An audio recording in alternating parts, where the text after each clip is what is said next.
Hey guys, Darren Asbury here with Revital Outdoors, bringing you another exciting podcast. Tonight we're going to be in the great state of Florida. We're talking to Mr. Trevor Hamlin. Last year, Trevor got a top 10 finish at the BFL Gator Division tournament on Lake Okeechobee. That happened in April of last year. That tournament, again, is in April of this year. So we're going to be talking to an angler that got a top 10 finish, probably has a little something dialed in. A lot of great information coming your way. Before we get started, as always, make sure you subscribe to our YouTube channel. That way you get notified when all of our content is hitting our channel. Also, check us out on Facebook and Instagram. That's going to be Revital Outdoors. If you've never heard of Revital Outdoors, we're a premium CBD company. We make premium CBD products for all of our outdoor enthusiasts that are THC-free, made right here in America. Really great for inflammation relief. If you got back and shoulder discomfort, joint problems, or anything like that, that's what our products were designed for, to help people stay in the field, be more comfortable with what they're doing, and hunting and fishing and all the stuff that we love to do. So that being said, let's go ahead and get right into it. From Florida, Mr. Trevor Hamlin. How you doing today, Hey, bud? hey, what's up, man? Thank you for having me. Appreciate it. Absolutely, absolutely. So, man, let's get right into it. First and foremost, I want to point out that a lot of anglers get very nervous about fishing Lake Okeechobee. They see the massive size of it. They don't know where to start. It all looks the same. I've been there, Yes. done that. Truthfully, in my opinion, there's only about 20% of the fish, or 20% of the lake that's actually fishable. So you do need to break it down. And once you pattern Yeah. something, it can be a very successful day on the water. So, man, tell us about your experience in Okeechobee and what do you like about it so much? Okeechobee's awesome, man. I started fishing the lake in 2011, and just like you said, the first time I was there, I was way out of my element. I hit the lake and I was like, where do I go? Like, I don't know. I actually got into tournament fishing in 2012, and I just studied the lake, man. I started right into bass fish tournaments. I got with some of these guys who were doing tournaments just like I was, and I was picking their brain and just kind of learned the lake, how it fishes, where the fish set up, and it could be very challenging, man. It could be very challenging, like the fish, especially when the water levels are low, like the tournament coming up in a couple weeks. It's going to be, hopefully, it stays in the high 13s. Um, that's kind of where I kind of like it. Like probably high 12s, 13 feet. I got Um, you. I got you. So, in terms of fishing in April in Lake Okeechobee, the spawn is pretty much over. We're targeting fish that are relating to the shad spawn, that are, that yeah. post spawn period. It can be hmm very, very difficult.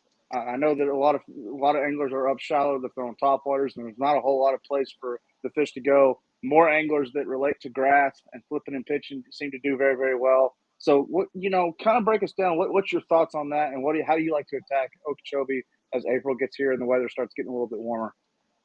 Yeah. I mean, the bluegill are going to be spawning pretty soon. This next week and the coming next tournament. Yes, the bluegill are going to be moving in, and they're going to be staying there for a little while, and the bigger fish are going to be following them, feeding on them. Um, like I said, if the lake stays up a little, the fish, the bluegill push back as just far as they can, just like the bass do. So I'm thinking it's going to be up in the upper 13s by 2 weeks from now. So there's going to be a lot of fish shallow, and there's going to be probably maybe some bass still hanging around in the back from spawning this week, because there were some fish spawning this week on the lake. But kind of just moving in and out. They're kind of really not going to be back there spawning much, but they will be following bluegill and following the shad, and it's a good time to throw a frog. It's when the bluegill spawn's going. That's the kind of thing I love to do. It's throw a frog around in a big easy, and the one thing I love to do is flip a jig, dude. That's my main thing. Everybody knows that. It's not really a big secret. Right. And yeah. Okay. Okay. Are you talking about like a big medlock jig? Yeah, 1 ounce medlock is the way to go. That's what I got my top 10 on last year, and that's what I caught my big fish on was last year with a medlock jig. Just a straight black and blue 1 ounce.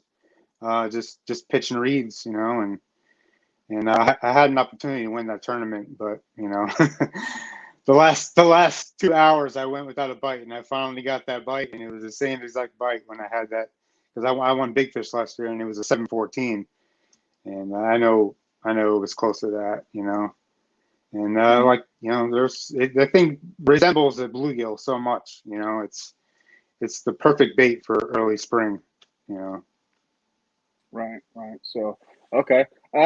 Were you concentrating yourself on one specific area, or were you kind of bouncing around the lake and just targeting those reed lines, or give us a little idea of, were you following a Yeah, pattern or just an area?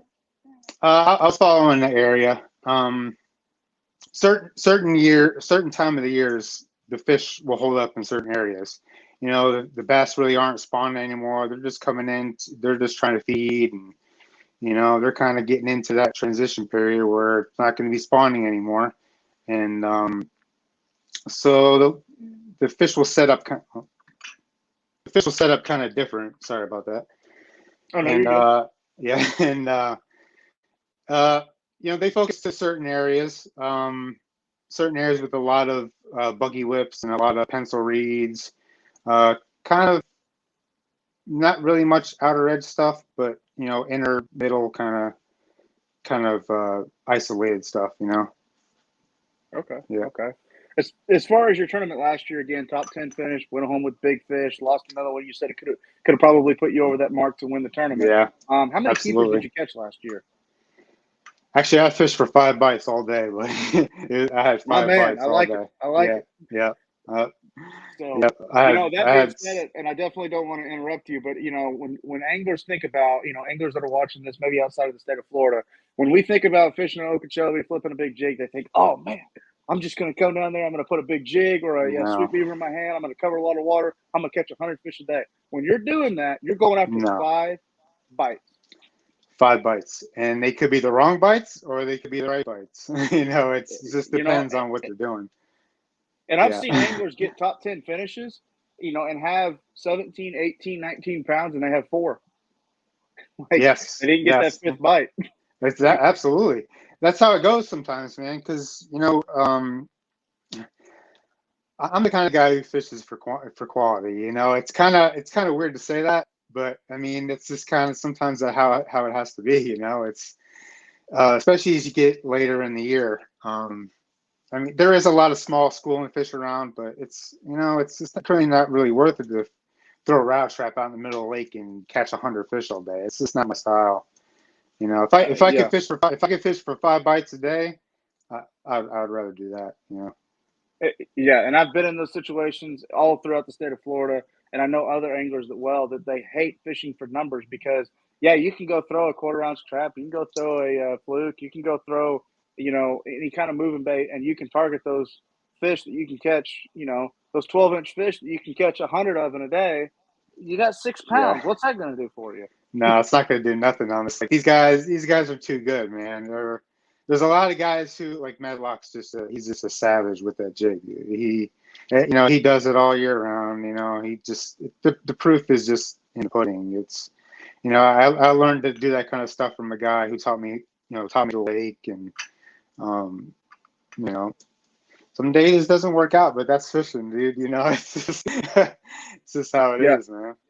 Absolutely, absolutely. So, in terms of this year, I know you just said, and I mean it is true. I live in Florida. What you just talked about is going to be a very critical element in the next couple of weeks when we fish the BFL on Okeechobee. The lake's a little bit lower this year. What's your predictions this year, weight wise? Do you think guys are going to be doing the same thing, but they're going to have to move out a little bit? Yeah. I just fished a tournament last weekend, and I think it was starting to get into the 13s. Sorry, my phone keeps moving. Mm-hmm. Oh, you're good. And it was starting to kind of get into the 13s, and then we had a little bit of rain, and it came up another 2 inches, but it should slowly start coming down by the next 2 weeks. It's there's still gonna be plenty of water in the back. I wouldn't recommend shutting down back there or anything, but you could work your way back there. Okeechobee is a very dangerous lake, and when it gets low, it is very, very dangerous. You got to watch where you're going. But you can still push back, not really as far back as you think you want to.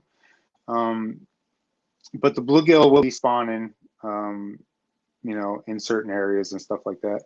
There will be some fish on the outside. There definitely will be some fish on the outside. the shad are always doing their thing. They're always up in the morning time, and they're doing their thing out there. And there's a lot of big fish, to be caught around those too. First thing in the morning at least. Absolutely. So, okay, as far as weight goes, my prediction, 24. Yeah. 24 is probably going to win. Yeah, I would say the lake has been fishing really good, dude. Really good. This past weekend, great. it took That's 27. not good. I did not want to hear that. Yeah. Let's see. I fished the Bass Busters 2 weeks ago, and if you didn't have 30 pounds, you didn't crack the top 5. I think the top 3. I'm sorry. It was 32, 31, and 30, and I think a 29 and a 28 was. But there was a big push 2 weeks ago on that new moon. This weekend it was 27 pounds. Sunday was a little different. The wind changed and stuff like that. That all factors the bite. But I would say 20, 24, 25. I would agree with that. Yeah. Okay. Makes me feel a little better there, Trevor. Yeah, but I'm gonna keep it honest. I wouldn't put it past anybody to crack 1 over 28. I mean, if the conditions are right, if the conditions are right and everything goes right, it could happen. You never count that out at all. No, you got these guys. I've caught 29-pound bags in August, so it's you just never know. It's. Yeah, we've got these guys named Gary Maselvic. We've got Brandon Medlock. We've got Brandon McMillan. We got some guys like that. If they come in with 30, they're going to be like, "Oh, pretty decent day." It's just like, yeah, yeah. But on average, I think 25, 24. Yeah, that seems pretty fair. Yeah. Right. Absolutely. So, well, Trevor, a lot of great information about Lake Okeechobee. Really appreciate you being on our podcast. Again, congratulations on your finish last year. Pulling for you to walk away with W this year. Before we let you go, thank you. Absolutely. Before we let you go, if there's any friends, family, sponsors, anybody that supports you, we just want to give you the chance to give them a shout out. Yeah, I want to give a shout out to Roland Martin's Marina. They put on one of the greatest events of the year. It's a huge team tournament. It's 100% payback. The first tournament is in June. It's one of the fastest growing weekend tournaments, people for the weekend anglers, but it's a very professional tournament. So I'm going to give a shout out to them. They're always putting on great events. The place is great to stay. P-Line is always been with me through my career, and I want to give a shout out to them. They make awesome braid, awesome fluorocarbon. And shout out to my wife, man. She's my biggest support group, man. So gotta give a shout out to her. Oh yeah, absolutely. Got to take care of the boss. So yeah, absolutely. Awesome. So, well, Trevor, good luck to you again this year, and good luck to all the anglers fishing in the state of Florida with the Gator division. Yeah. Make sure, Revital Outdoors, we will be set up. We will have a booth and a tent at the event, so be sure to come by and talk to Kyle or myself or any of the other pro staff that's on Revital Outdoors. We're going to be handing out samples of our premium CBD products, so really great opportunity to learn more about Revital Outdoors and what our CBD products can do for you. And, good luck to all the BFL anglers this year. Really appreciate being on Major League Fishing. Good luck to Trevor. Thank you for coming on board tonight. So from all of us at Revital Outdoors, thank you for tuning into this podcast. Be sure to subscribe to our channel before we let you go. And as always, God bless. Be safe out there, and we'll talk to everyone very, very soon.